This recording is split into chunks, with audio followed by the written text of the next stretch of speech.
শক্তিশালী কোর মানে কি সিক্স প্যাক অ্যাবস? বেশিরভাগ মানুষ কিন্তু এটাই ভাবেন। চলুন আজ আমরা এই ধারণার একটু গভীরে যাই আর আমাদের কোর পেশির আসল কাজটা কি তা নিয়ে কিছু উদ্বিগ্ন তথ্য জেনে নিই। জিমে গেলেই বা কোনো ফিটনেস ক্লাসে গেলেই এই কথাটা প্রায়ই কানে আসে, তাই না? প্রশিক্ষকরা বলেন এনগেজ ইয়োর কোর, কিন্তু এর আসল মানেটা কি? সেটা কি আমরা কখনো ভেবে দেখেছি? এর উত্তরটা কিন্তু শুধু পেটের ওই দৃশ্যমান পেশি বা অ্যাবসের মধ্যেই লুকিয়ে নেই। ব্যাপারটা তার চেয়েও অনেক বেশি গভীর আর এমন কিছু পেশির সাথে যুক্ত যা নিয়ে আমরা সাধারণত তেমন একটা কথাই বলি না। তো প্রথমেই আসা যাক সেই অংশটায় যেটা কোরের কথা উঠলেই সবার আগে আমাদের মাথায় আসে, অ্যাবডোমিনাল বা পেটের পেশি।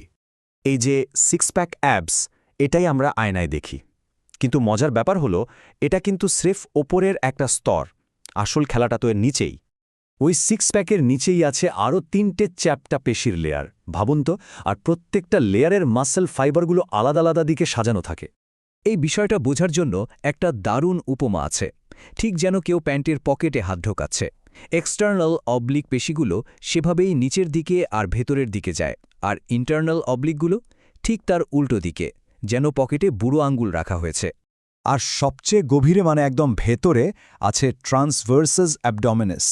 এটা অনেকটা একটা বেল্টের মতো পুরো পেটটাকে জড়িয়ে রাখে।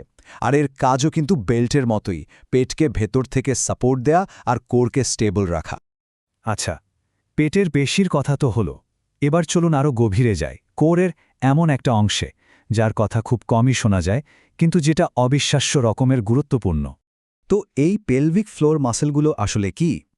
এগুলো হলো আমাদের পেলভিসের ঠিক নিচে থাকা একগুচ্ছ পেশি। এদের কাজ হলো আমাদের ব্লাডার, অন্ত্র এসব ভেতরের অঙ্গগুলোকে ঠিক জায়গায় ধরে রাখা। মানে এরা হলো আমাদের শরীরের ভেতরের সাপোর্ট সিস্টেম। এই পেশিগুলোকে শক্তিশালী করার জন্য এক ধরনের ব্যায়ামের কথা প্রথম বলেন ডক্টর আর্নল্ড কেগেল, সেই ১৯৪৮ সালে। আর তার নাম থেকেই ব্যায়ামগুলোর নাম হয় কেগেল এক্সারসাইজ। বিশেষ করে প্রেগন্যান্সি বা বয়স বাড়ার সাথে সাথে যখন এই পেশিগুলো দুর্বল হয়ে পড়ে, তখন এই ব্যায়ামের কথাই বলা হয়। এতক্ষণ যা শুনলাম তা তো মোটামুটি অনেকেরই জানা, কিন্তু আসল চমকটা কিন্তু এখন শুরু হবে। আমাদের এতদিনের ধারণাটায় এখানে এসে একটা বড়সড় ধাক্কা খায়। বহু বছর ধরে একটাই কথা বলা হতো, পেলভিক ফ্লোরের ব্যায়াম করার সময় বাকি সব মাসল, বিশেষ করে পেটের মাসল, একদম রিল্যাক্স রাখতে হবে। মানে শুধু ওই নির্দিষ্ট পেশিগুলোকেই আলাদা করে কাজ করাতে হবে। কিন্তু বিজ্ঞানীরা ভাবলেন, আসলেই কি তাই? সত্যিটা জানতে তারা একটা অসাধারণ গবেষণা করেন। ইলেকট্রোমায়োগ্রাফি বা ইএমজি নামে একটা প্রযুক্তি ব্যবহার করা হয়, যেটা দিয়ে পেশির ভেতরের ইলেকট্রিক্যাল অ্যাক্টিভিটি মাপা যায়। মানে কোনো ব্যায়াম করার সময় ঠিক কোন কোন পেশি কাজ করছে সেটা একদম পরিষ্কার বোঝা যায়। আর এই গবেষণার পর যা জানা গেল তা ছিল এক কথায় অবিশ্বাস্য। গবেষকরা দেখলেন যে পেলভিক ফ্লোরের ব্যায়ামের সময় অ্যাবস রিল্যাক্সড রাখার যে পরামর্শ দেওয়া হতো সেটা শুধু ভুলই নয়, বরং ব্যায়ামের কার্যকারিতায় কমিয়ে দিচ্ছিল।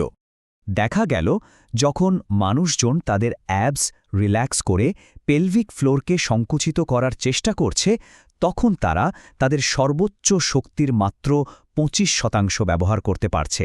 ভাবা যায় মাত্র ১/৪। এই চার্টটা দেখলেই ব্যাপারটা আরও পরিষ্কার হয়ে যাবে। গবেষণা থেকে জানা গেল যে একটা শক্তিশালী পেলভিক ফ্লোর কন্ট্রাকশনের জন্য আমাদের গভীরের অ্যাবডোমিনাল মাসেলগুলো, মানে ওই ট্রান্সভার্সাস অ্যাবডোমিনাস আর ইন্টারনাল অবলিক, নিজে থেকেই কাজে লেগে পড়ে। এরা আসলে একসাথেই কাজ করে। এই যে একটা সংযোগের কথা আমরা জানলাম, এটা আমাদের একটা নতুন দিকে নিয়ে যায়। কোরকে আর আলাদা আলাদা পেশির সমষ্টি হিসেবে ভাবলে চলবে না। একে ভাবতে হবে একটা প্রেশারাইজড ক্যানিস্টারের মতো। হ্যাঁ, ঠিকই শুনছেন, একটা ক্যান বা ক্যানিস্টারের মতো। এই ক্যানিস্টারের ঢাকনাটা হলো আমাদের ডায়াফ্রাম, মানে শ্বাস-প্রশ্বাসের মূল পেশিটা। এর চারপাশের দেয়ালগুলো হলো আমাদের পেটের আর পিঠের পেশি। আর একদম নিচে মানে ক্যানিস্টারের তলাটা তৈরি করছে আমাদের পেলভিক ফ্লোর। আর এই পুরো সিস্টেমটা কিন্তু আমাদের নিঃশ্বাসের সাথে চলে। যখন আমরা শ্বাস নিই তখন ডায়াফ্রামটা নিচে নামে, আর পেলভিক ফ্লোরটাও একটু রিল্যাক্স হয়ে নিচে নেমে যায়।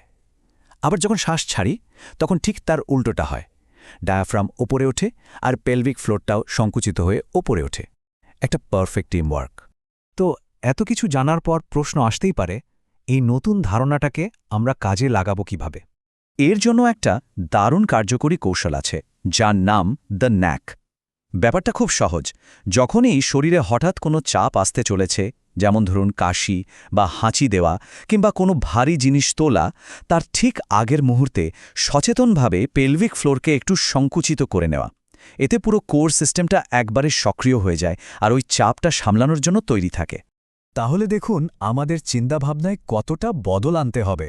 আগে যেখানে একটা পেশিকে আলাদা করে ব্যায়াম করানোর কথা ভাবা হতো, এখন সেখানে পুরো সিস্টেমটাকে একসাথে সক্রিয় করানোর কথা বলা হচ্ছে।